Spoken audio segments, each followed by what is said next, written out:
Just about ready. Hello, and thanks for joining us. I'm Jeff Kanige, the editor of NJ Biz, and I'll be your moderator for today's panel discussion on the first 100 days of the Trump administration. We'll get to that in just a moment, but before we do, there are a couple things you should know.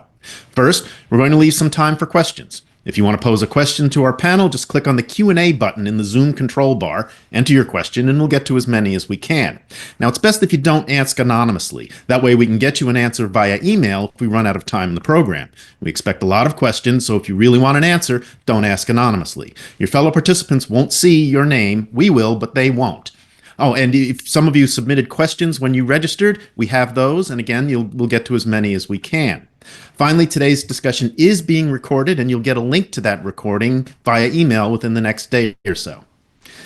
Okay, I think we can get going. If the panelists will join me on screen, I will ask them to introduce themselves when they are all present and accounted for. And there we are. All right, welcome panelists. I'm going to ask you each just to tell us a few words. As I said earlier, and before we got on, I think most of our viewers know who all of you are, but if you could just remind us, we'll start with Luis. Good afternoon. My name is Luis de la Hoz, and I'm the chairman of the board of directors of the Statewide Hispanic Chamber of Commerce. Excellent. Thank you. Hal? Good afternoon. Hal English, President CEO of the Princeton Mercer Regional Chamber. Excellent. Matt? I'm Matt Fazlpour, Government and Economic Development reporter with NJ Biz. Thank you. And Tom? I'm Tom Bracken. I'm the president and CEO of the New Jersey State Chamber of Commerce. Okay, and I should just mention that this is a big week for the Chamber. The Walk to Washington returns after a 5-year hiatus, so you must be really busy. Thank you for taking the time to join us. I appreciate it. Thanks to all of our panelists for joining us. We got a lot to talk about, and I thought the best way to start, since we do have some experience with this president, he was president for 4 years. I wonder if I could get from each of you a sense for what you thought going in, what you took away from the first Trump administration, what you expected, and has that changed at all now that we've actually seen a little bit of what the administration is going to do? Luis, I'll start with you again. What did you see in the first Trump administration that leads you to conclude what you think about what's going on now? I mean, on the first administration, many people from our community used to be in shock. Like, they was not expecting that he will become the president, and people were more concerned, right? I think that after his first term, we are used to a couple of things from his administration. Some things are new, some things are different, but we are more familiar with his style than the first time that he became president. Okay. Hal, style points. I mean, is that mostly what you take away, or were you curious about how different substantively this administration would be? Well, I would agree with. We're kind of getting used to that style of presidency. If you have to remember, COVID hit in the middle of his presidency and toward the end of it, and so that was kind of a problem. He made a lot of promises and wasn't keeping them. He's not he's not known to be the truth teller president. He's not George Washington.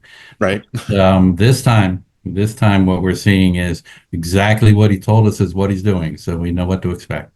Okay.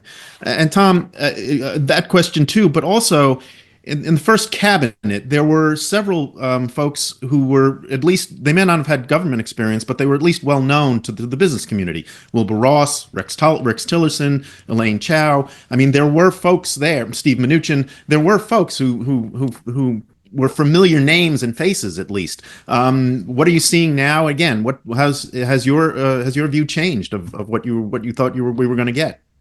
Well, the first Trump administration, first of all, he was surprised he won. Right. And I don't think he was prepared at all to be president. And so once he was elected, he had to scramble to get a cabinet. He had to scramble to put together policy. He had to scramble to do a lot of things. So coming in ill prepared for that job is not an easy task. This time, he was totally prepared. He knew what he wanted to do. He stated in his platform what he wanted to do, and he's doing it. He also had a lot of time to think about who he would have in his administration, which was different than the first time when he had to react very quickly. So he's coming in prepared versus unprepared, And I think that's a huge difference between the two terms. Okay. All right. And Matt, in your reporting, are you hearing the same thing that this president is now more prepared than the first time around, and that what we're seeing, this sort of hitting the ground running with a lot of executive orders, was something that people were expecting? Yeah, Tom makes a great point, because the people he has now understand really how like the government works, like the nuts and bolts of it, and that is, so they're moving at that same fast pace, but there's a little bit more efficiency to it than the first term, like Tom was describing. And you know, from a reporter standpoint, there is a lot being thrown at everybody at once. So you know, I try to, again, at least so far, take a beat with some of the things, right? Like, so take the tariff issue, right? This was supposed to blow up today, basically. I started kind of gathering reaction. I saw the U.S. Chamber, you know, statement over the weekend, and then it ends up being paused because there's some deals reached. Offshore wind, right? That EO was kind of a little bit vague, but didn't look good for the industry. And then now you have Shell pull out of Atlantic Shores, and then all the announcements yesterday. So from the reporter standpoint, it's almost like you take the incoming and then wait a beat to see how it's going to hit, especially, you know, in New Jersey. Okay, good point, and we'll dive into some of those issues in greater depth as we go along here. But I want to get Hal and Luis on the appointments and the personnel issues that we've seen so far. Again, just to compare to the first Trump administration, I mentioned when I was talking to Tom about some of the business people. This looks and feels like a very different group. I mean, I'm wondering if you feel the same way, Luis. Yes, I do agree, but what we discussed earlier is everything that have been done through executive orders doesn't necessarily stick for a long time, right? And he's like sending the message to his core supporters, but the idea is many people support him based on the economy, because everybody want a better economy. We want a better economy for our businesses, for our communities, for our states, right? The challenge is that those things, yes, create a lot of controversy and create a lot of like steam. But at the end of the day, when something doesn't stick or something doesn't become like through the legislative part, we get the sense that things are not getting done. Right? Or those things don't necessarily will stay for a long period of time. And we really want, this is not against like Mexico and Canada. This is us against the rest of the world, right? That's what we are trying to compete. We are trying not to depend from any other economies, and we are trying to stick together because we have the opportunity to add value. We have a labor force. We have a lot of resources that are here that can help us to grow as economy. And Hal, again, I'm thinking first along the lines of what the cabinet looks like, who's been confirmed up till now, and what you're expecting at this point, based on what you've seen. Sure. Well, first off, a president, he or she should have their cabinet. They should have their picks. They should have their cabinet. They have their agenda. Trump was certainly elected, told everybody what he's going to do, and now he's picked cabinet folks that are planning to do it. However, experience does count, and there are some cabinet picks that are incredibly controversial. Department of Defense, for instance, when you have a cabinet official say, "I'm going to go in and fire generals," that gives everybody pause. That's disruptive. The main concern, look at Kennedy. Look at that one, and look at the healthcare industry in not just the industry, but all of the healthcare providers in the country that are very, very nervous about that. But again, a president has a right to his cabinet pending congressional review. Okay. Well, that's actually a good transition to the next question, which was Congress and what you expect and how you expect Congress to respond. Obviously, both houses controlled by Republicans, although it's a narrow majority. Tom, how do you see Congress getting involved here? We've seen a flurry of executive orders. We haven't seen much legislation.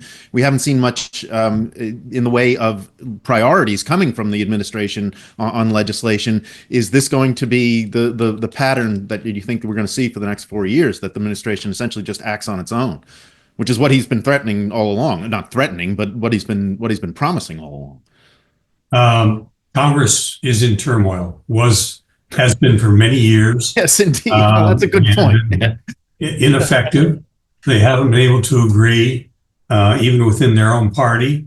And now with a president who is really going against the norm, I think that's going to exaggerate that problem. So the effectiveness of government, I think, is going to be even more problematic than it was in the past. But let me say, Jeff, I've heard many times, both with the president and with governors, that if you're a business person, you can't bring business norms into government and run the government like a business. I've heard that many, many times. And there's obviously history that says that that's true. But Trump is trying to do that. He's trying to run government like a business. And any business person is going to surround themselves with their key appointments with people who believe in their philosophy and who really support what they do. And that's what he's done with his cabinet picks. I mean, it's very obvious that he has a group of people that are going to follow his lead, just like the CEO of a company. And we'll see if practicing business as the president of the U.S. will work. I have my doubts. I think it will work in some cases, but I don't think Congress will accept that kind of approach. Well, that certainly will be interesting, and I'm curious, Matt, if you've heard anything along those lines. I know you spent some time with Mikey Sherrill, talking mostly about her gubernatorial campaign. But did you get a sense from her about how Congress is and her colleagues in Congress are responding to this, to what the president has been done early in the administration? Well, I think coming out of the gates, Democrats, they're still finding their footing, I think, but some of these issues kind of galvanized them. The ICE raids was certainly one of them. And then this federal funding freeze, which again, it's almost becoming like where Trump is daring Congress to step up, like almost, kind of piggybacking off what Tom was saying. He's going right at the power of the purse, which is, the most essential aspect of kind of what Congress does. So he's really creating a showdown of what executive power, almost bigfooting the legislative branch. So it's been interesting. It'll be interesting to watch that continue to play out. Republicans, they're kind of going with the flow of anything, whether it be appointments or executive orders. There's no pushback there. And Democrats, again, I still think it's kind of issue by issue. On certain issues, again, the ICE raids was one, and the tariffs, that they were coming out strong on them, but I still feel like they're really trying to find their footing and kind of getting up from the mat after the November losses. Okay, well, that's a good point. You mentioned the executive orders, and I wanted to move on to that too. The two you mentioned, in fact, the two big ones were on an immigration, and which resulted in some of the ICE raids, and on the spending freeze. First, on immigration, Luisa, when we were talking before this, you had some and you provided some interesting statistics that may the general public may not know. Your response to the executive orders and what the administration, it shouldn't come as a surprise to anyone. As Tom said, he ran on all these things, and he's doing what he said he was going to do. Yes, but I think, like, for example, the previous administrations, they deported more people than Trump on his previous term, right? But they didn't brag about, right? Now, what people are concerned is about the advertising about doing that, because the reality is they are focused on people that didn't complete their immigration process, or that they have things that are pending, or they commit crimes, right? And a few people report that happened, that they have been detained, and they prove that they are not a person of interest, and they are still around, right?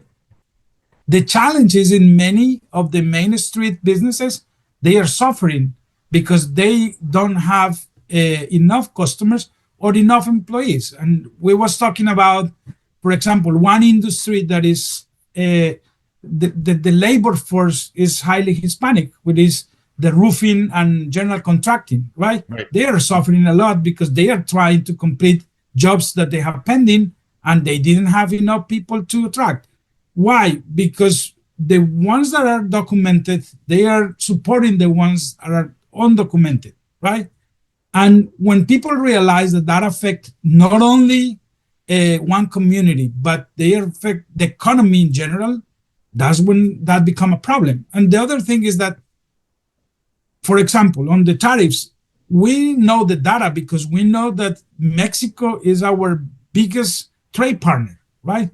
Now, we only count $12 billion between Mexico and New Jersey because that only counts the point of entry.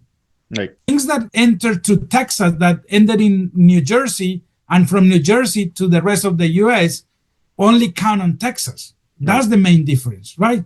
But I was thinking about, like, what if we get to a restaurant and the avocado will become a market price like fish or lobster? Because, you know, that could be the case, right? We don't produce avocados, but we consume most of them, especially next weekend for the Super Bowl. Right. Those are type of things that, like, they are not necessarily aligned with the purpose of helping our economy, right?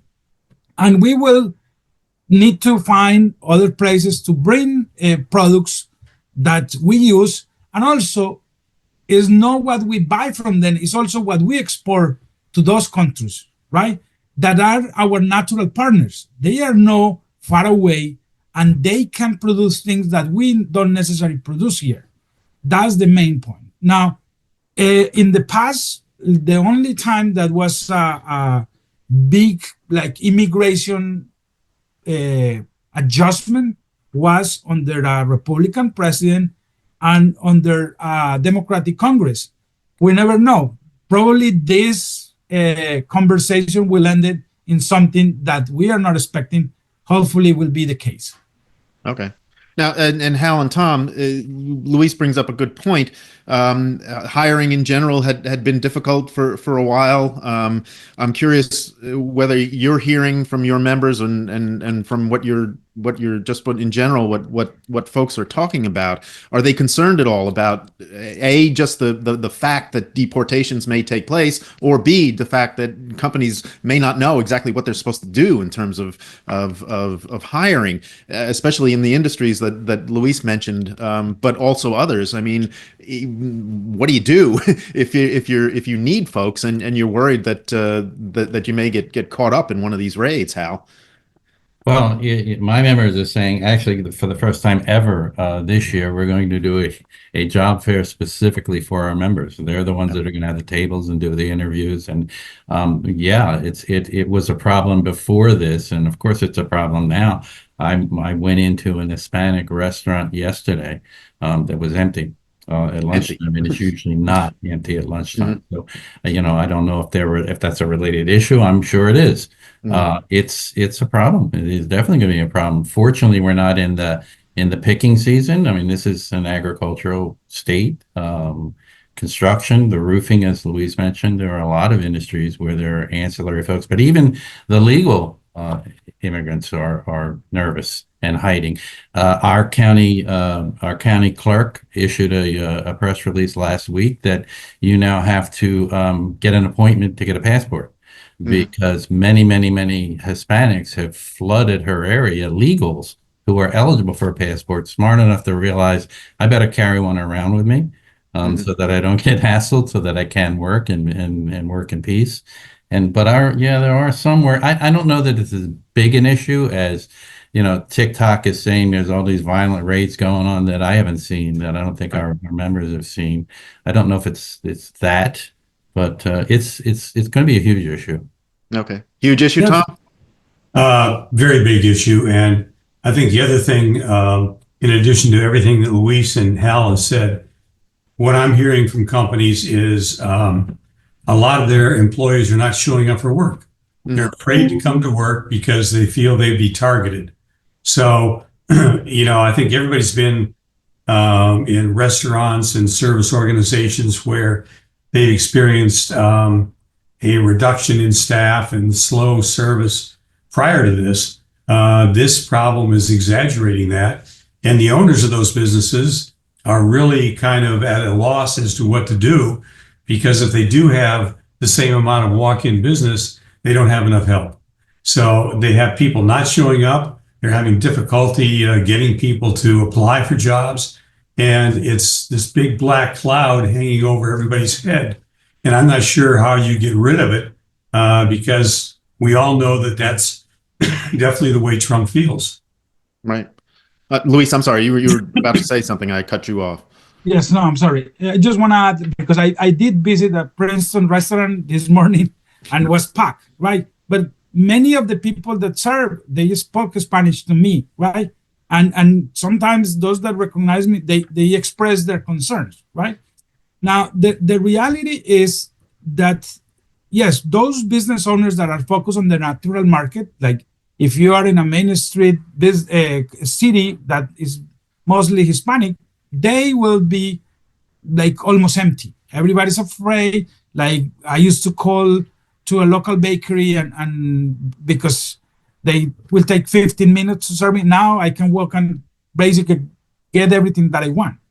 But hospitality is something that is highly immigrant like supported, right? And not only that many people will support like the unemployment, the social security, that even if they are undocumented, they add to our local economy. You have the data. I didn't create them, because sometimes people ask me questions like I created the immigration policy. No. I came here 20 years ago. That was already in place. Like that was new to me too. But the other challenge is that we have in 2026 the biggest economic opportunity that many of those hospitality businesses can benefit from. And we don't know if this will affect that too. We're expecting 3 million people. It's $3 billion.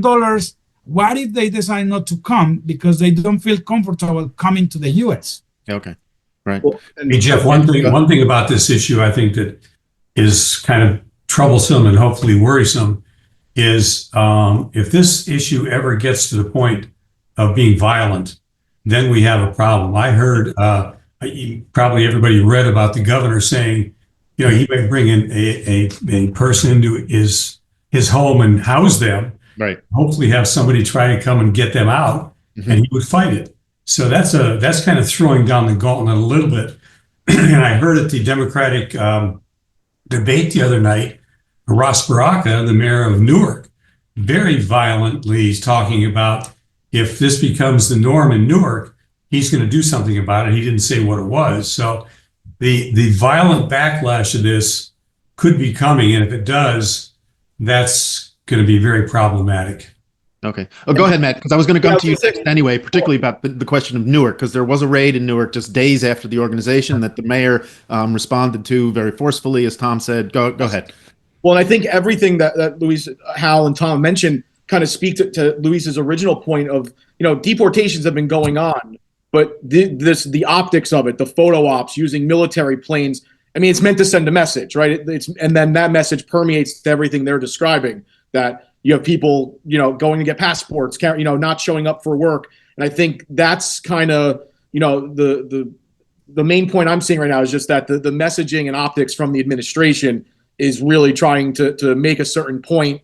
And then now, you know, all of these reactions have come from there. And obviously the Newark incident was really, I mean, galvanized a lot of people, and Ross Baraka has certainly spoken strongly. LaMonica McIver has spoken very strongly about it as well. Okay. Matt, Tom, Luis, and Hal, are you concerned that a lot of this might be directed at New Jersey because it's a blue state, and not just New Jersey, but also Illinois, California, and that red states, traditionally Republican states, might be spared some of the worst of this? I mean, are you concerned about disparate treatment, or you think it's just going to affect everybody eventually? Luis, go ahead. We all know that Go ahead. President Trump can be very vindictive. Yes. So blue states, I think, are going to be affected more than others. Excuse me. And I heard Steve Sweeney at the Democratic debate make a statement that if we think New Jersey is going to get any kind of financial support going forward from the Trump administration, think again. Mhm. We're going to have to generate all of our own revenue. So right there, I think, is a key indicator of what people will see as a negative impact to all the blue states. Okay. Hal and Luis, same concerns? Sure, I think he's getting the low hanging fruit. I mean, he wants to show the world, the country, that his immigration policies are working, and he's going to deport. So where would you go? You would go to the sanctuary cities. Mhm. That's your target. So that's why he went to Newark. That's why he's in Chicago. That's why they're strategically they're going to get the biggest bang for the buck there. Yeah. But I also think that we don't have a metropolitan area like New York or Chicago, right? Chicago is almost 60% of the Illinois economy, right? It's a big city.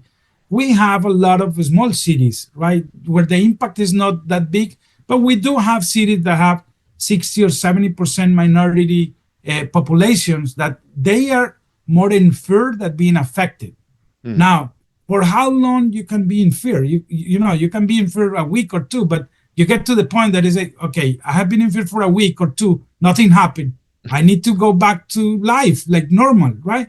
The same thing happened with the natural disasters that we suffered, with the financial crisis in 2008, with the pandemic. Like, we were in fear for a couple of weeks until we find out a way to overcome that and figure it out, right? Yes, this is the beginning of the administration, and this is a clear message. I believe that because we as a state, we don't have that metropolitan city that cannot get all the attention like other states. I think that the impact will be less, hopefully. I mean, I hope that I will be right, not wrong. But this potential retribution, Jeff, goes way beyond the issue of immigration and deportation. Right. It's financial. It can impact many things. The Gateway Tunnel could be impacted, and I've heard that problem. I heard Governor Murphy say that right after Trump announced that big freeze on government money, that he had a cabinet meeting within hours because New Jersey gets tens of billions of dollars from the U.S. government. Right. And if that stops, it's a problem. So even dropping that by 10% or 5%, which is not unreasonable for Trump, can impact New Jersey negatively. So this retribution thing goes way beyond the immigrant issue. It can impact every part of New Jersey life. Right. Yeah, and I'll add, I mean, we saw instances of this during the pandemic. We saw it with the SALT, the taxes, which again now is back up for debate as well. I just think any day when Trump is able to fight with a blue state governor or blue, mayor in a blue city, it's a win for him because it's red meat for the base. So I agree with it. It goes beyond immigration. Like this, it will hit into a lot of different issues and is already. Right. And we will certainly get to them, but I'm glad Tom brought up the spending freeze. That was the next thing I wanted to ask you about. That was another major act of. It's since been rescinded, but a lot of legal experts expect it to come back, in part because the administration wants to try to sort of reorder the way spending is done in this country to take the power of the purse away from Congress and let it reside in the White House. If that were to happen, Hal, how would that even work? And how would you respond? How could the business community respond to something like that? We couldn't. Well, first of all, I think everyone agrees that government is too big, and that he's right on that issue. However, I wish he would do it more like a successful business and not with a meat cleaver, and not go in and just lay off 2 million government workers. How about doing some audits and some time studies and look and see where you can have efficiencies? But he's in a hurry. With him doing everything that he's going to be doing, I would be shocked if Congress stays Republican in 2 years. And so that's what he's got. He doesn't have a 4-year term. He's going to have issues. So he's in a hurry to do it, but it's meat cleaver and it's dangerous. It's going to hurt a lot of people. Look at his freezing of the grants. And I think what he's creating is a whole new industry of attorneys because there's going to be lawsuits after lawsuits after lawsuits until ad nauseum. We're going to be spending a lot of money on legal fees.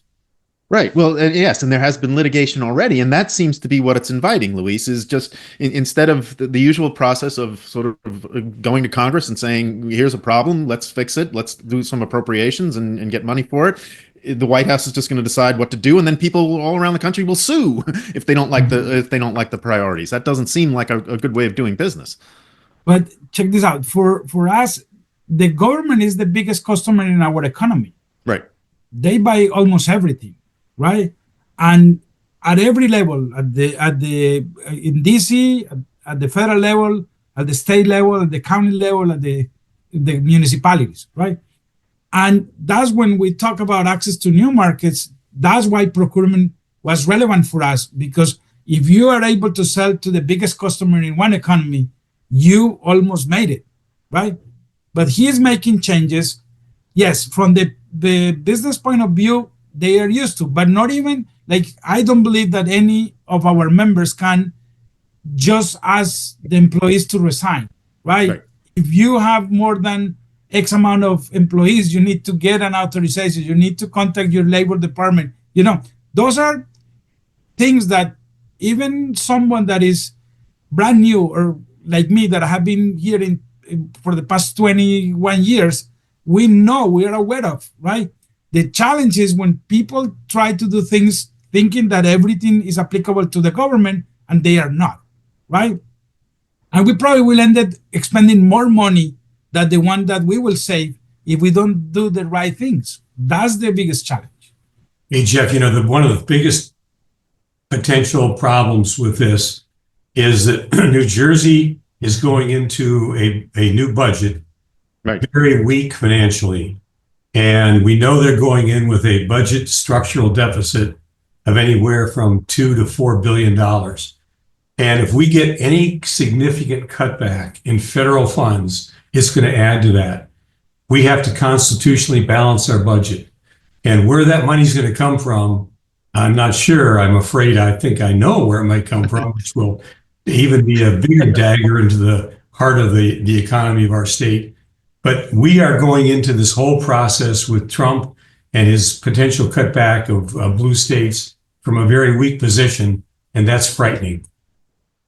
Yeah. And Matt, I'll let you answer this, because I was going to come to you anyway on this issue, which is the fact that New Jersey is sort of a donator state, as it were. That we send more money to the federal government than we get back. We're not, I think it was Governor Murphy or somebody coined the term moocher states. We're not that. Okay. Yeah, Scott. Yeah. So what's the response going to be? And that's going to be the question. I mean, the governor is trying to thread this needle of not pushing back too hard, trying to find common ground. Like congestion pricing was an example of trying to find common ground with the administration. But I mean, this issue of, that federal funding freeze kind of highlighted the two things I kind of mentioned at the top. I mean, first of all, just covering, this current administration, that thing changed 5 different times within like 36 hours. It was there, then they rescinded just the memo. Then there was the federal judge halting it. Then they actually pulled it back because there was blowback. Then a federal judge, again, another federal judge froze it. But still now it might come back. Yes. And it also, highlights the point of this showdown between the executive branch and the legislative branch over the power of the purse. I mean, that issue really highlighted. But Tom makes a great point. We do get a ton of federal funding here in the state, and there is that structural deficit heading into Murphy's final budget. So kind of all these things are colliding at once. Okay. And as I said, we will get into that a little bit later. Before we do, we should probably talk a little bit about some of the things that perhaps the business community was looking forward to with the new administration, starting with taxes. I think everyone expects that there's going to be a major tax cut for individuals and for businesses. I'm assuming. Tom, what are you expecting to see, and when do you expect to see it, and what do you think it will look like? Well, the 2017 tax cut bill, which is coming due this year, was very significant and helpful to businesses in New Jersey, particularly since when COVID hit, they needed that tax relief. And a lot of companies have told me that without the benefit of some of the parts of the 2017 tax bill, they wouldn't have survived. Mhm. So if those tax benefits are not extended, the economy is not that much better. In fact, in some cases, it's weaker. Those companies are going to be vulnerable. So I think Trump has hinted that that tax bill he wants renewed, and he wants it renewed quickly. He's also talking very strongly about SALT, which is a huge, huge issue for residents of our state, and Right. making some modifications to that. So I think from a standpoint of taxation, all of us, I think at least me, was optimistic that there would be some more tax relief and more tax incentives to help buoy up our business economy, which nationally is needed and greatly needed in our state. Okay. And Hal and Lisa, I want to get your views on that too, but also on the question of, would you rather see just tax cuts, or would you rather see tax reform? Tax reform being making the tax code simpler, more fair, whatever. Is it just what's needed now? Is it reform or just tax cuts, Hal? Both. Okay. I think Good luck. I think given everything coming down the pike, if we can get tax cuts now, I mean, New Jersey, Tom rails against it all the time. We're like the worst in the country. Our business tax, and we're not in a competitive position. Unfortunately, whatever he does, it will probably be, if he lowers taxes 1%, it's going to be across the board, across the country. So that's not really going to help us. We're still going to be non-competitive. But anything he can do that would help us right that wrong is good. But I think initially, also ultimately, long term, tax changes for sure. Absolutely. Okay. Luis? No, I do agree. I mean, the expectation is for individuals who make more than 250,000. I believe that everybody that we talked with, they was expecting to get a relief, right? Now, those that make less than 250,000 a year, they feel that they pay more, right? Or they have less alternatives to reduce the tax responsibilities that they have.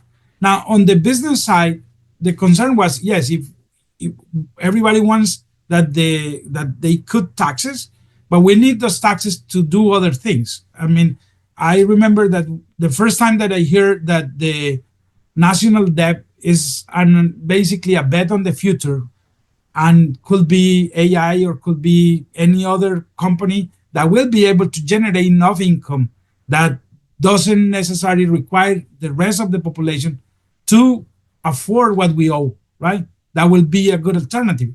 But we know that a tax reform won't happen not necessarily in 40 years, right? The biggest project take sometimes 1, 2, or more administrations to happen. But we really need something on the short term, right, to alleviate, because it's not only about us, it's about our competitors. And, companies can relocate right now anywhere in the world or anywhere in the country, right? That's the challenge. What if the biggest employers move, or what if they decide to leave the country? Those are the challenges that we need to consider. Okay. All right. And another point that I think business owners and executives were looking forward to was deregulation, trying to make the federal government more responsive, less red tape. Again, we haven't heard much about that recently, except for, Matt says abolish the Department of Education. I'm sure there's going to be more of those kinds of things. But Tom, what are you expecting to see on the regulatory front? It's gotta be, there has to be massive deregulation. The Biden administration really tried to kill the free enterprise system. All the agencies in Washington were overreaching what their mandate was. They were trying to really interrupt business and the free flow of M&A deals and many, many other things. And Trump has made a very strong statement that he is going to undo all that as quickly as possible. And the problem for us here in New Jersey is that as that overreach happened in Washington, it started to creep into New Jersey. and we can't let it creep into New Jersey because we are already overregulated. So my hope on that, Jeff, is that the president really embraces, which I know he does, the free enterprise system, gets us back to where we should be, allow business to take place in the normal course, and let things flow again, which would be very, very positively impactful to our economy. Okay. And Matt, what have you heard from state government responding to those kinds of things? I mean, Tom says, it's been creeping in here. The governor has said that he's going to try and mitigate the effects of whatever Trump does. Is that going to extend to A, taxes, and B, deregulation? Again, I just think Murphy is just trying to kind of find his kind of footing on where to combat them and where to try to shake hands and make a deal on certain issues.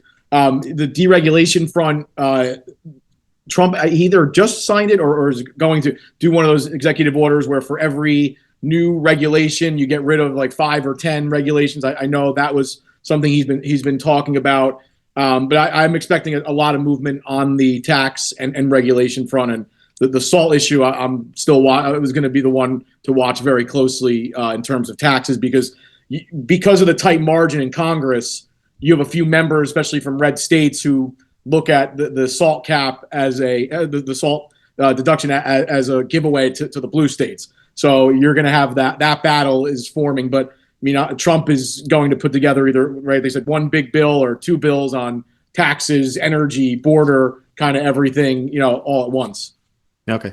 Yeah, just for our viewers to be clear, we've mentioned the SALT deduction several times. It's state and local taxes that was capped at $10,000 under the tax bill that Tom mentioned before, the 2017 Tax Cuts and Jobs Act. And Luis, now they're mentioning that, kind of the talk is maybe capping it at 20,000, where obviously the blue states are fighting for more than that, right. That's kind of where the discussion is centered at this point. All right. I just wanted to get Luis and Hal on the regulatory point. Is how much room is there? I mean, Tom is suggesting that there's a lot of room. There's a lot of things that should be rolled back. Are you in a similar space?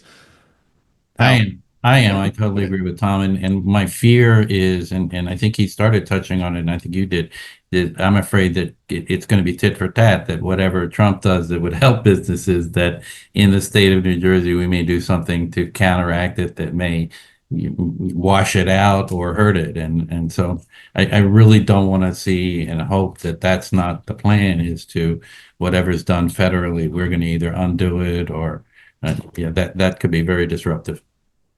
Luis? I do agree that everything that will help us to become more competitive, like with the rest of the world, will benefit us, right?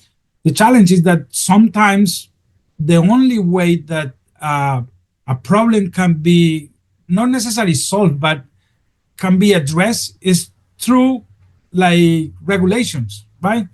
And that's the biggest challenge, because probably not everything need to be deregulated and not everything need to be regulated. For the small businesses, the less regulations we have, the better, right? Because we are just trying to make sales and serve our customers locally or internationally. That's the biggest challenge.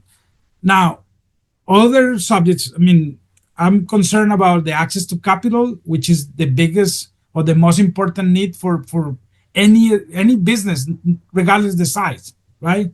In our case, access to new markets, because we, through procurement opportunities, we was trying to focus on helping our business owners to reach out to those procurement opportunities. That is basically out of the table right now. And the last thing is the other biggest challenge that we have is the digital gap. And, they are talking about a lot of technology and a lot about artificial intelligence, and that may help small businesses, but we need to be on a place that we can take advantage of those opportunities if that is happening, not only at the level of federal level, but also at the state level, because that will be something that will help us to be more efficient and serve our customers better. Okay. All right. I want to talk about tariffs next, but before we do, I just want to remind our viewers that we are going to leave time for questions at the top of the hour. It's about 15 minutes from now. If you joined us late, please use the Q&A button in the Zoom control bar to enter your question, and we'll get to as many as we can. All right, I wanted to move on to tariffs because that seems to be it's something that Donald Trump had said back in his first term, and he's saying it again. And other members of administration are saying the same thing, that tariffs are a way to offset some of the tax cuts and to help fund the federal government. There's, to say the least, some disagreement about that and about the wisdom of imposing tariffs. How would the kind of tariffs that the president is talking about now? I mean, we've already seen the attempt the move against Mexico, China, and Canada. How would that work? How would they affect the economy? How would they affect New Jersey? Well, certainly, I know the president has said that we have plenty of lumber. Yeah, we do have a construction industry, and we do have an affordable housing crisis, and we do need lumber. I don't get it. I'm hoping that the small circle in Washington, Trump's circle, knows more than we do. So they have more information than we do. But I just don't get how we're focusing at all on Canada, which is less than 1% of the fentanyl and less than that even of immigrants coming in, and not putting our focus down on the border wall and on Mexico. I don't get it. And I think it's horrible. They don't have any choice but to react. It'll throw both those countries in a recession, and they're going to react, and it will drive them to export to other countries, probably drive them to China. Mm-hmm. So I think it's a horrible idea. I don't see it as a win-win for anybody. I think it's a lose for us. I think it's killer. Tom, a killer? It can be. I mean, to me, this tariff issue, from what I am made to understand, is it was in retaliation to immigration, people crossing the border, and fentanyl. Fentanyl, yes. There is no link between those and tariffs. It's like the congestion pricing issue. There is no link between having New Jersey taxpayers pay for the Metropolitan Transit System, subway system. And anything that's done should have a natural linkage, and there's no linkage at all between tariffs, immigration, and fentanyl. And really, I think the issue of tariffs is a real slap in the face to the countries that he has imposed these tariffs on, because he's accused them of things that, to Hal's point, are kind of minimal and are very, very, very negative to the culture of those countries. So one thing the country needs is not to try to get more income through tariff increases. We need to increase the number of trade partners the U.S. has. That's the biggest thing. And the Obama and the Biden administration did not really increase the number of trade partners we had. So if we decide to do that, and they've seen us arbitrarily impose more tariffs on trade partners who are our friends, is that going to allow us to increase our trade partners? So I think there's no linkage at all between these tariffs and the reason for the tariffs. And it really kind of hurts our ability to add more trade partners down the line, which we need desperately. Okay. Luis, you mentioned trade with Mexico before, earlier. Mexico seems to be a particular target for this president, was during his first administration, and it seems to be now. Where do you come down on this issue and the wisdom of tariffs in general? And if we look at what happened during the pandemic, we decide that we need to find a different source of products and suppliers, because we don't want to depend on China or India, right? And we have the two closest partners right here. For example, all the auto parts are made in Mexico. Most of the cars have been produced in Mexico that we buy here. If we add a tariff to those costs, we will be the ones paying for those extra costs, because that is not paid by the country of origin. That will be ended being paid by the customer, or the consumer that is using those supplies. I think that we need to be more strategic, because this is us as North America against other countries that probably offer more risk to the US than Mexico and Canada. I understand the other concerns, but many of the things that are happening are bilateral, in the sense that, yes, Mexico is concerned because they are getting firearms that's supposed to be reserved just for the army, right? Now they are sending other things because that's the natural border, right? We need to figure it out, other ways to control the south border, right? And to develop our partners, our strategic partners, our natural partners, to start thinking about who is our bigger competitor. Is China, is India, or who is around the world? And I think that strategically we need to work together, because in Mexico they have the youngest labor force, that is less expensive than the one that we have here, right? And they have industries that complement our economy. They are not necessarily competing with us. They help us to serve our economy. Those are the type of things. And the same thing happened with Canada, because Canada has a focused economy that is very, very narrow to a few industries that we need to, in order for us to be successful. Okay. Yeah, go ahead. The tariffs, it also highlights, again, kind of, you see how this administration, like, Trump has his things that, his issues he's very focused on, and obviously, goes with them, and he's going to do what he's going to do. But he does respond to certain things, right? So the markets were tanking yesterday as these tariffs were nearing. And then voila, you have a call with Mexico and a call with Canada.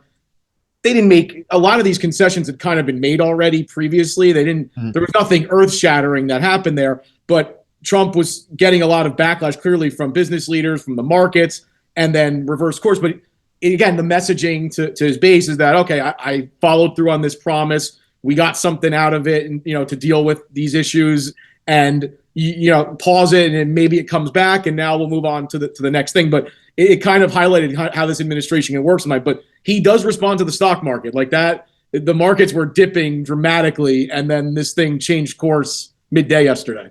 Okay. Well, I was going to ask you, I mean, when I talk to business owners and corporate executives, I still hear a lot of concerns about supply chain disruptions. And I wonder if if you've been hearing the same thing, that tariffs, Yes. are just going to be like throwing a grenade into a system that was already vulnerable. Yes, Yeah. absolutely. Yeah, there's no doubt about that. I mean, there was, like, it was kind of universal concern about, like, okay, this is actually happening, and then a lot of trepidation about what came next. Again, and I think it perfectly highlights that, okay, Trump saw, and he saw what was happening in the markets, and turn the ship around into another direction. Now punt for another 30 days, and we'll see where, I guess, revisit it from there. Okay, Hal, you were nodding. I mean, on the supply chain question, I think was that. Yeah, I definitely was doing that, but I'm hoping that after the 30 days it goes away forever, because he's learned. So okay, I got to win. I got 10,000 troops at the Mexican border, even though Biden did that, and I got other things done. So he's got some little wins, and he's congratulating himself. That's great. Now get off the subject, because you're going to kill us. Okay. All right, we have a few minutes before we're going to try to take some questions. Before we do, I do want to talk about some specific New Jersey specific issues. The main one being infrastructure and Gateway. Tom, you mentioned this before.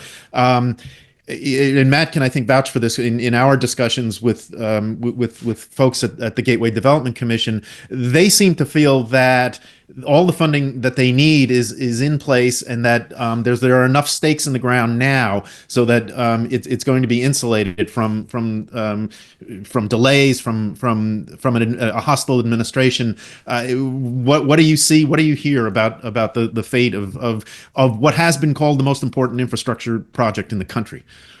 I agree with what you just said. I think the potential for cutting back on the Gateway money is there, but I think what they have now, what they have in the works, and the potential impact on financial markets, which is a big concern of Trump, I think will prevent any kind of real major cutback there. But, it's a good talking point, and it scares people. Yeah. And if it scares people, Trump likes that. Right. Okay. I mean, Go ahead.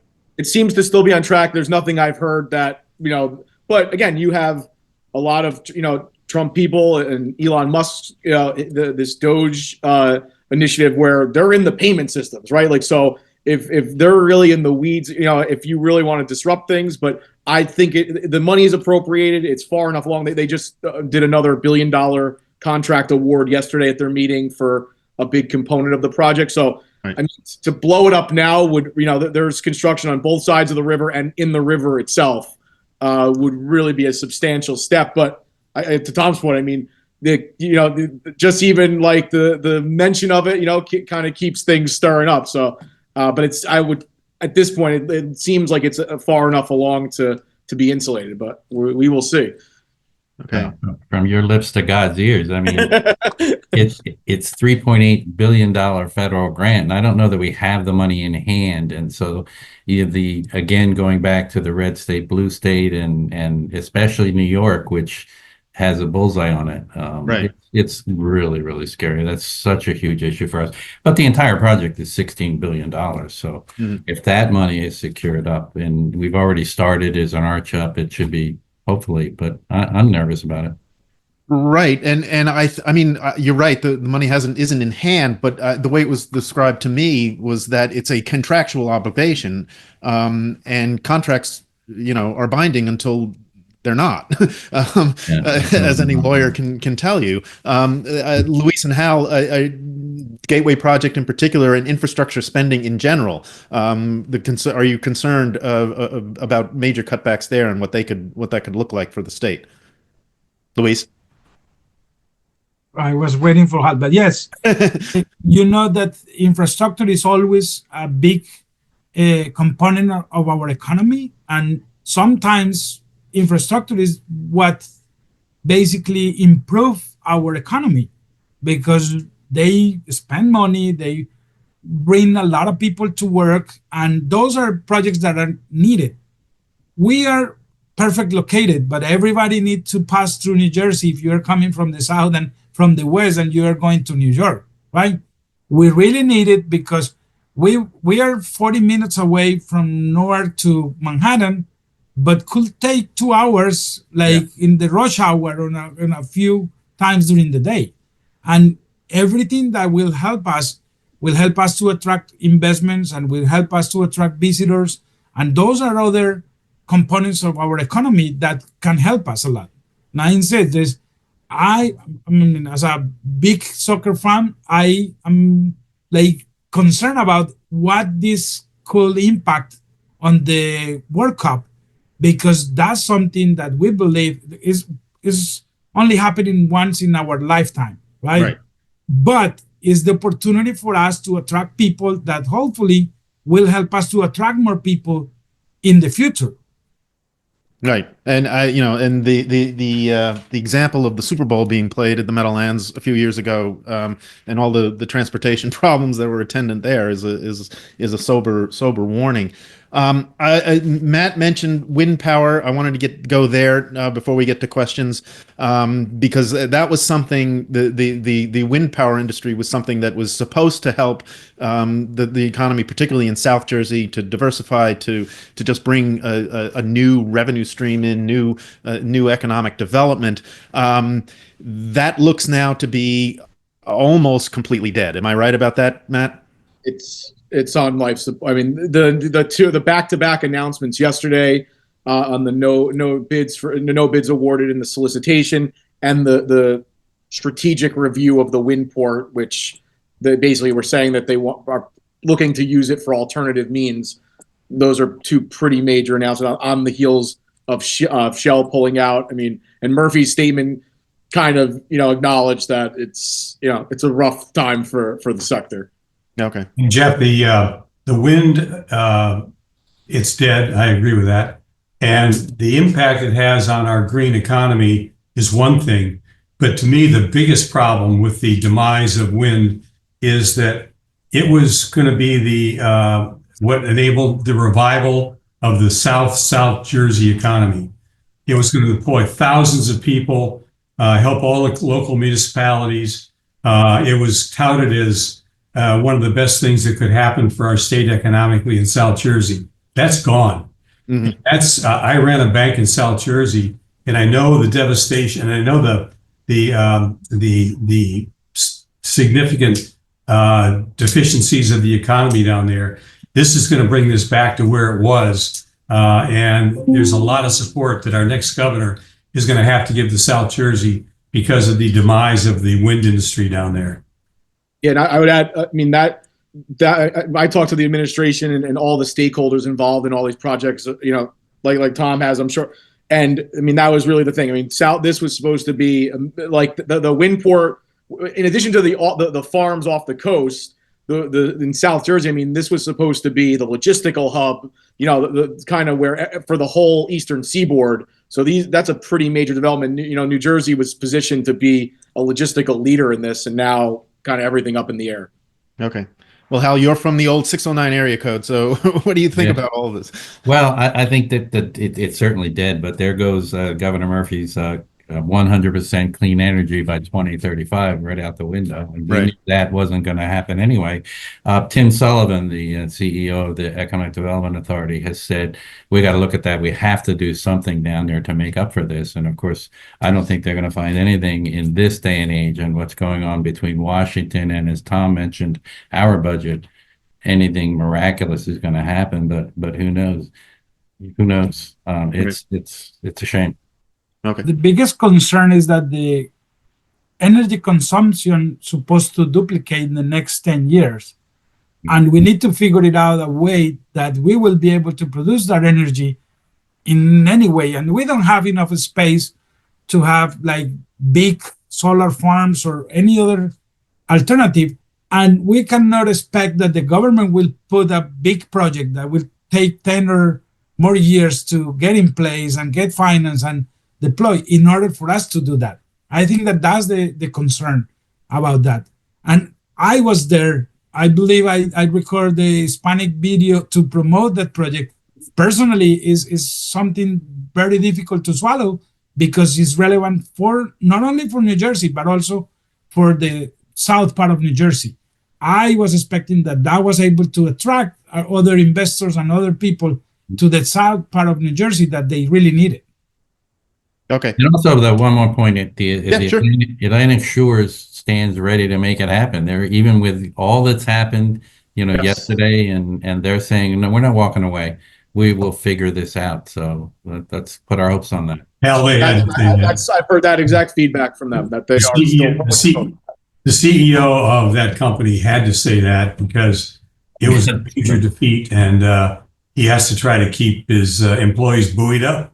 Yeah, we've already spent money, and they've already spent money and started, and Right. And it's gone.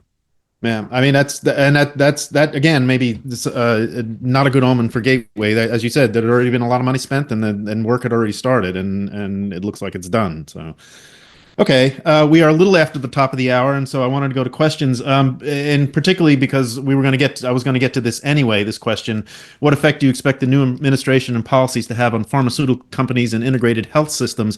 Obviously, healthcare, pharmaceutical companies, life sciences companies in particular are important to the state's economy. Matt was part of a project that NJ Biz's parent company, Bridgetower Media, put together back in December, looking ahead at what some of the implications might be for big industries, including healthcare. And Matt did the reporting on healthcare. So I'm going to ask Matt first what you heard about from folks in that industry. About are they concerned? Are they looking forward to some of the tax cuts and deregulation and things like that? Some of the antitrust rulings. I mean, what are they feeling? I think some of the broader, business trends like you're describing, like tax cuts, deregulation, those are all things that would be welcome. But I mean, kind of the story from my reporting was that everybody was in kind of wait and see mode, and nobody really wanted to say anything substantive that could be, everybody was kind of very like backing off on any public statements, and any statements they were making were very benign, kind of just waiting to see. And obviously, it looks like RFK Jr. is going to get the confirmed. So they were, I think they're all kind of expecting major changes, but everybody was kind of like on eggshells about really speaking up about it publicly. I mean, that was the amount, the lack of responses was almost shocking. Yeah. Eggshells, Tom? I think the whole pharma situation is a little tenuous. The Inflation Reduction Act, which happened under the Biden administration, where one of the major initiatives there was the controlling of drug prices. That really impacted the pharmas and their ability to do research. And I was told that in the state of New Jersey, that could result in 40,000 job losses in our pharma industry because of the inability to charge the money that they need to charge to do their significant research. Not only that, it's going to hurt potential lives in the country, because things like the cure for COVID without money to do that research can't happen. Right. So I think the pharma industry is kind of reeling from all this. They need some life support. Trump is, I think, also an advocate for drug price controls, and that's really going to be a significant impact to our state because of the fact that we've been called the medicine chest of the country, and I'm not sure that we still are the medicine chest of the country. But the pharma issue and the drug pricing issue, I think, is a big concern for our state. Okay. A related question. We are a nonprofit behavioral health, child protection, substance abuse disorder organization. Those kinds of healthcare issues, behavioral health, substance abuse disorder. What do we expect to see from there? Hal, do you have any sense for where this administration? Well, those are incredibly top. Those are top issues. So in Mercer County and probably statewide, the federal law requires the hospitals to do a healthcare survey to get out in the public, get as much input as you can, and then come up with a strategic plan. Where are you going to spend your money? How are you going to focus? And that's all going on right now. So I'm very interested. It's about ending where the reports are coming in. I'm gonna do a conference on that with the hospitals and talk about that. Huge issue, not just in New Jersey though. That's a huge issue worldwide, and mental health. Oh my. Absolutely. Luis, I'm just curious what you hear from your members. Again, the whole issue of healthcare, not just substance abuse and behavioral health, but also the question that Tom and Matt were asking before about the pharmaceutical industry and healthcare in general. Healthcare is very relevant for us, not only as a community, but for our members, because many of them are business owners that if they don't have health, they don't have a business. Like, that's the correlation between the two of them. And also because many of our businesses they don't have hundreds of employees, right? And they are trying to provide health services for their employees too. And we need it locally. And many of them, the ones that have access to travel, they go to the dentist in Mexico or in the Caribbean because it's less expensive. It's something that is relevant for us because we need to provide really good healthcare services if we want to keep people able to produce for our economy. Also, is important because we have a high concentration of pharmaceutical companies that they are trying to attract people from around the world for the research and for the production of everything that is needed.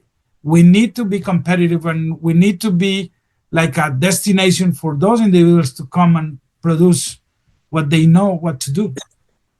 Okay, well, that actually leads to another question that was submitted, and that has to do with whether this administration, the Trump administration, was going to be a net positive or negative for helping New Jersey attract businesses. Tom, is there any sense for where that might happen and how that might work?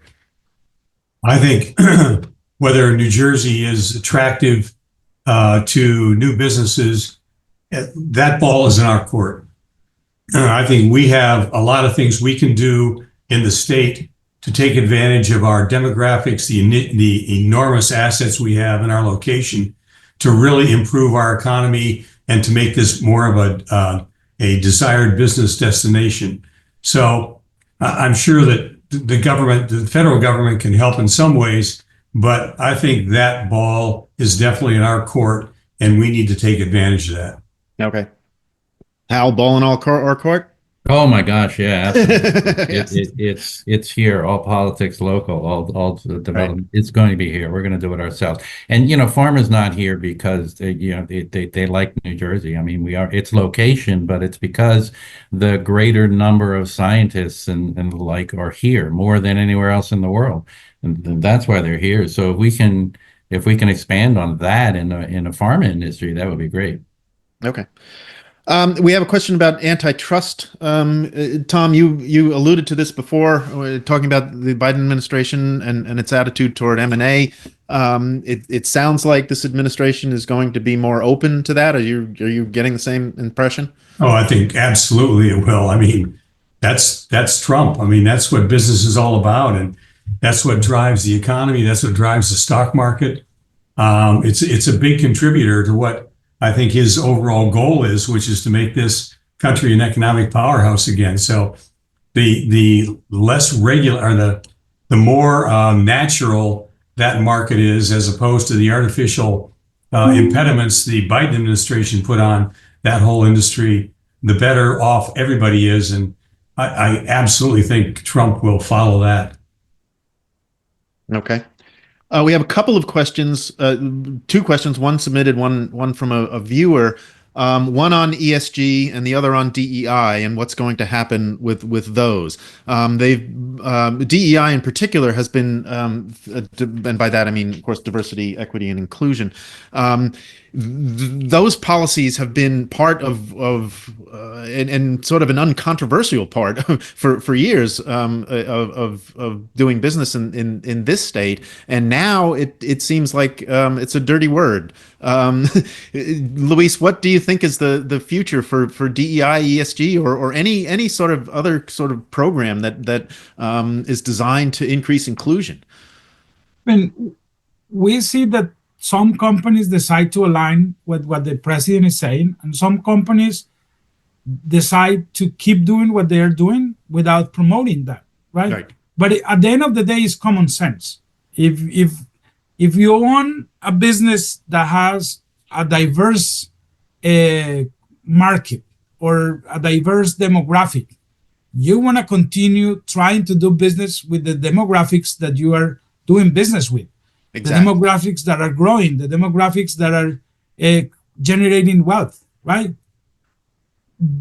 I think that everything will be summarized on that common sense, because people don't call me or don't call us just for a specific reason. No, when they see the amount of the GDP of the Hispanics here in New Jersey or nationwide, that's what they want to do business with us, right? The same thing will happen in other industries. I think that yes, some people decide just to move away for the public stand on DEI, but they probably will continue doing business because they don't want to ignore the market that they serve. Okay.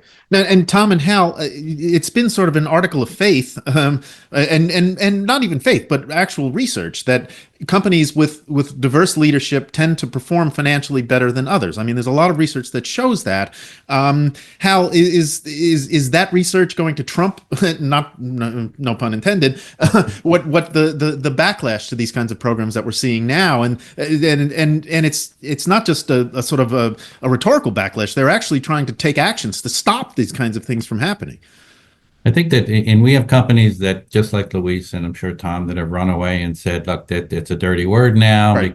And do they understand it? Do they not understand it? But on the flip coin to that point, we have companies that recognize that if you have a happy workforce that works together in an equal workforce that understands each other, there is more productivity, less turnover, less absenteeism. It is just, there's dollars there that makes sense. It is definitely profitable. if you have these programs. And we have companies that believe that and can prove that and have statistics that show that, and they're going to keep going and keep doing it, whether they call it DEI or they call it something else. Okay. I remember as a kid in college and my first workforce, and we had programs, quality of work life. We had programs very, very similar. But they weren't made a dirty name. So to each his own, but our companies, I think to a member are against mandates. So they don't like to be told what to do. Right. Okay. Jeff, if I can add one comment, going course. back to the World Cup, because that was probably my personal subject. But remember that the World Cup final was announced in New Jersey because of diversity that we can offer, right? Especially after they play in Qatar, there was no diversity allowed per se. Right. And we hope that those things will get into consideration because, yes, these have been treated like it's almost like something like a legal term or something that could be, and it's not. That was a policy that was put in place just because they want to address something that was happening, right? And I insist, at the end of the day, we want to reflect the customers that we serve. Right. Okay.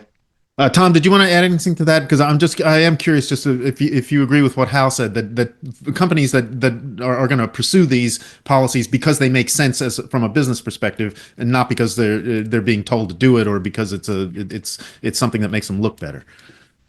DE&I mandates make no sense. New Jersey is the most diverse state in the country. And by giving our diverse communities and diverse businesses opportunity, which is what this is all about, is going to help the state economically, help the state culturally. So I think people who believe in that will continue to do what they're doing, and just eliminating the mandates that have been placed on companies will happen at companies that are trying to look good to their shareholders and the stock analysts and people like that. So, DE&I is not, DE&I is a mindset, and companies that embrace that, I think, are much healthier than companies that don't. And I think they will continue to embrace that. We will, as an organization. Okay. We're going to keep doing what we've been doing. We have a strong partnership with John Harmon at the African American Chamber, and we will continue that relationship and the awards we give to people in that space every year. Okay. We have a question from a viewer about the president's relationship to New Jersey. Don't you think Trump will be a bit nicer to New Jersey since he has investments here? He does have connections. He does have a golf course that's actually just a few miles from where I'm sitting. Hal, what do you expect? Can we assume that this sort of part-time New Jersey resident is going to actually look kindly upon us? I think he's going to look more kindly than he will at New York, for instance. Okay. But I don't think so. I think he's a dollar and cents businessman, and he's going to be making what he thinks are good business decisions. And Tom, I mean, you talked at some length about his attitudes toward places like New Jersey. I mean, any chance that we can say, hey, what about that golf course there? I think the chances of us being negatively impacted are greater than the chances of us being positively impacted. And I will tell you one thing, if they don't renew his liquor license at his golf course in Bedminster, all bets are off. Okay, well, what's up with that, Matt? What's going on with the liquor license? I don't know what the latest is. Kim's been covering that for us. I'm not even sure what the status is, but no, I just think that, again, it goes back to the red state, blue state thing. I mean, him being able to kind of ding Jersey or spar with, Democratic leaders in the state, it plays well to his messaging and his base. So I expect a lot of that to continue. I do think he does have ties and care about the state. I expect him to be an observer and probably, spokesperson in the gubernatorial race. I'm sure he will have his viewpoints as that plays out, which is also fascinating, because the backdrop of everything we're talking about, that playing out throughout the year, really makes it an interesting time. Okay. All right. Well, you mentioned the gubernatorial race, and we do have a question about that, about how these policies, how what the administration is kind of doing might affect or shape the gubernatorial race. Tom, I know you pay close attention to this kind of stuff. How do you see this playing out, and what would you like to hear from the candidates on both sides of the aisle as we go forward here? Well, I think we have to understand what this president's all about. And I think the thing we can't do is be confrontational.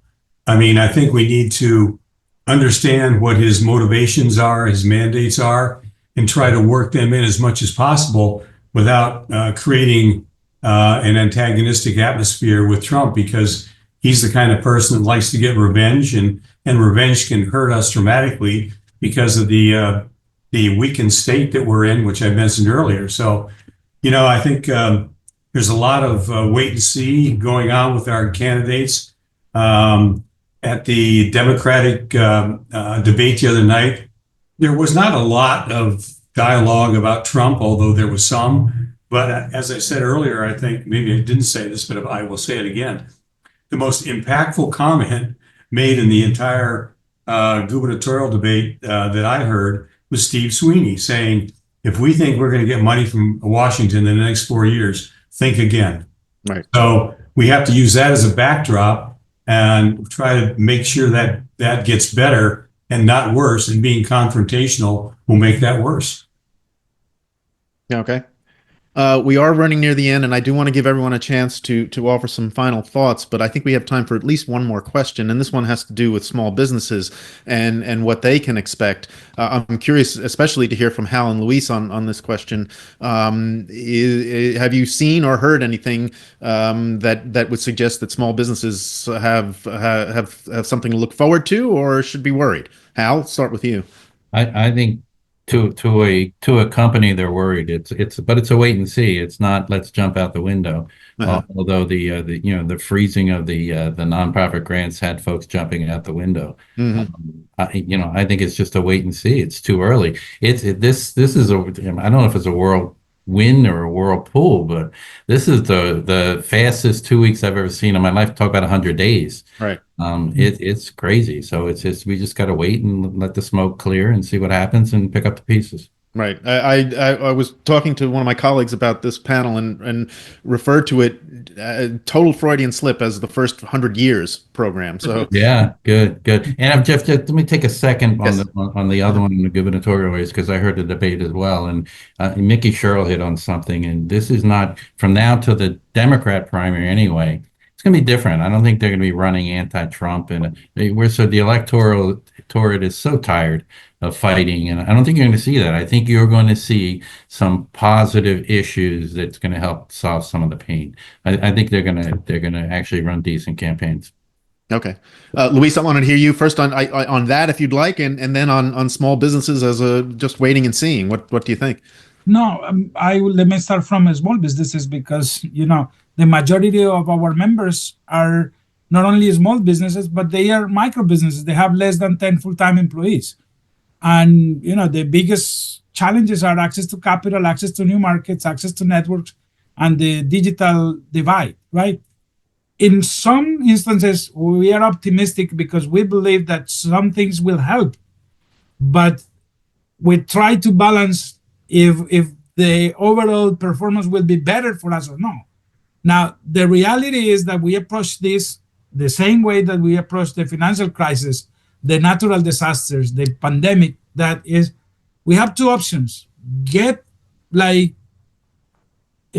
nothing, right? Or start figuring it out and trying to find a way to take advantage of anything that is thrown at us, right? And we hope, the biggest problem that we see is what is happening with the SBA, because the SBA, even if they don't provide direct services to small businesses, they do have programs that benefit the small businesses, right? And also the opportunity for create businesses on the tech industry, on different industries that will benefit the entire state. There's not only one family or one community. We really want that we can benefit as a state, right? That's and on the other thing is, I think that the approach for the primary will be completely different of the approach to the general election, Right. because I mean, we are too close to the primary and we are far away from the general election, but they need to win the primary in order for them to be considered for the general election. Okay. Hey, Jeff, let me give everybody on this call a ray of optimism Okay. that maybe you don't know about, maybe Hal and Luis don't know about. I think Matt knows about it. The business community of New Jersey has not been paid a lot of attention to over the last bunch of years. But 30 days ago, the governor, through executive order, created an economic council, which is the first time in the history of New Jersey that something like that has been put in place. The Economic Council mandates that the administration and a group of business leaders who have been appointed within the last week will meet quarterly to talk about issues impacting the business community, talk about hurdles that need to be eliminated, talk about opportunities that need to be addressed. It's the first time in the history of New Jersey that kind of dialogue has taken place.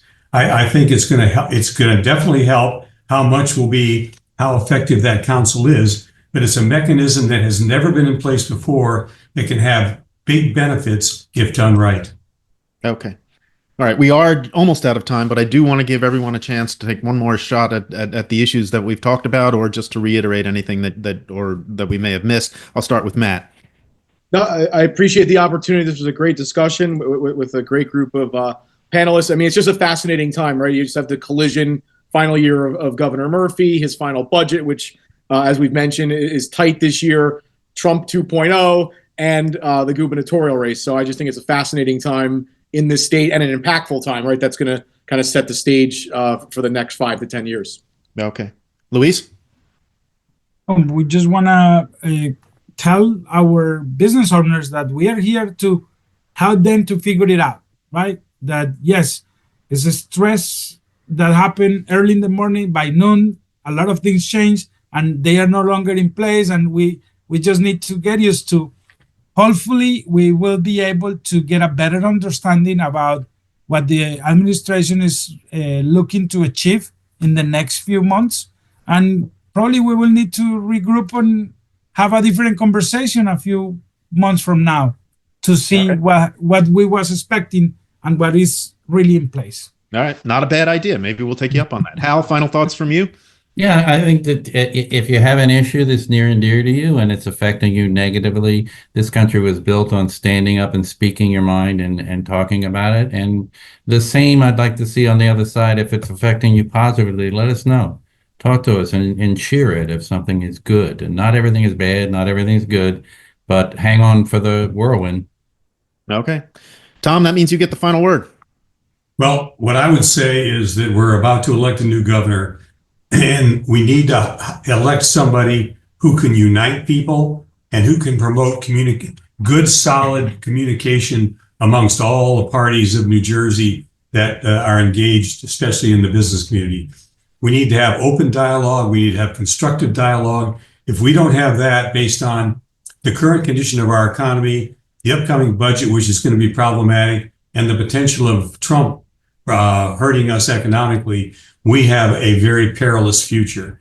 So my hope is that we bring into the office a person who can unite people, who will listen to people, and who can take advantage of all the enormous assets we have, because we have a lot of upside in this state that we should take advantage of. And right now we are not doing that. Okay. Well, we will see as we go forward. Thank you, Tom, and thank you to all of our panelists. As always, you can read coverage of today's event later on njbiz.com and expanded coverage in our next print edition, which will be dated February 10th. And remember to look for that recording link. Thanks for watching. Until next time, stay safe, everyone.